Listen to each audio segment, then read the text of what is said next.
बहुत समय पहले की बात है। एक छोटा सा गांव था जहां एक गरीब बुढ़िया अकेली रहती थी। उसका ना कोई परिवार था, ना कोई संतान। उसका जीवन बहुत ही कठिनाइयों से भरा था। वह रोज सुबह उठकर जंगल से लकड़ियां बटोरती, उन्हें बेचकर जो थोड़ा बहुत पैसा मिलता उससे अपना गुजारा करती। बुढ़िया बहुत ही धार्मिक थी।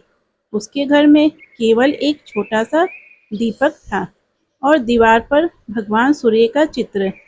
हर सुबह वह सूरज उगते ही अपनी झोपड़ी के बाहर खड़ी होकर हाथ जोड़कर सूर्य भगवान को प्रणाम करती और कहती, हे सूर्य देव, आप सबको रोशनी देते हैं, जीवन देते हैं।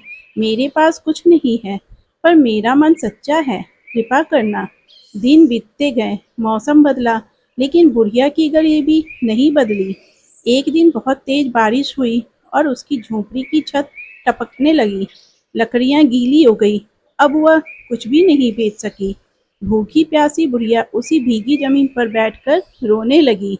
उसकी आंखों से आंसू बह रहे थे और वह बार बार सूर्य भगवान की ओर देखती हुई कह रही थी, हे भगवान, आपने सबको दिया, मुझे क्यों नहीं? क्या मेरी भक्ति सच्ची नहीं?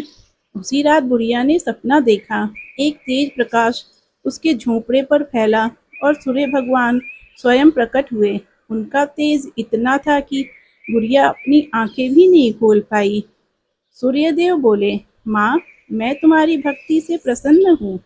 तुमने कभी शिकायत नहीं की, हमेशा श्रद्धा से मुझे नमन किया। आज मैं तुम्हें आशीर्वाद देने आया हूँ। बुढ़िया हाथ जोड़कर रो पड़ी, भगवान, मुझे कुछ नहीं चाहिए, बस इतनी कृपा कर दीजिए कि मेरे पास 2 रोटी और छत की मरम्मत हो जाए। सूर्य भगवान मुस्कुराए। उन्होंने अपनी अंगुली से एक चमकीली किरण निकाली और बुढ़िया की झोपड़ी पर छोड़ी। सुबह जब बुढ़िया जागी, उसकी झोपड़ी एक सुंदर मजबूत घर में बदल चुकी थी। लकड़ियों की जगह अब एक छोटी सी दुकान थी जहाँ लोग खुद ब खुद आकर सामान खरीदने लगे। बुढ़िया अब गरीब नहीं रही, पर उसने अपनी भक्ति नहीं छोड़ी। हर सुबह वह पहले की तरह सूर्य भगवान को प्रणाम करती, लेकिन अब उसके हाथ में फूल और दीपक होते। गांव के लोग यह देखकर बहुत चकित हुए। किसी ने पूछा, बूढ़ी माँ, ये सब कैसे हुआ?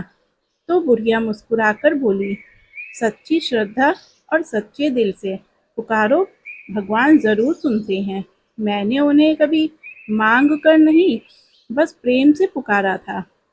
ईश्वर भक्ति और सच्चे मन से की गई प्रार्थना कभी व्यर्थ नहीं जाती। सूर्य भगवान जैसे तेजस्वी देवता भी एक गरीब सच्चे मन वाली भक्त की पुकार जरूर सुनते हैं।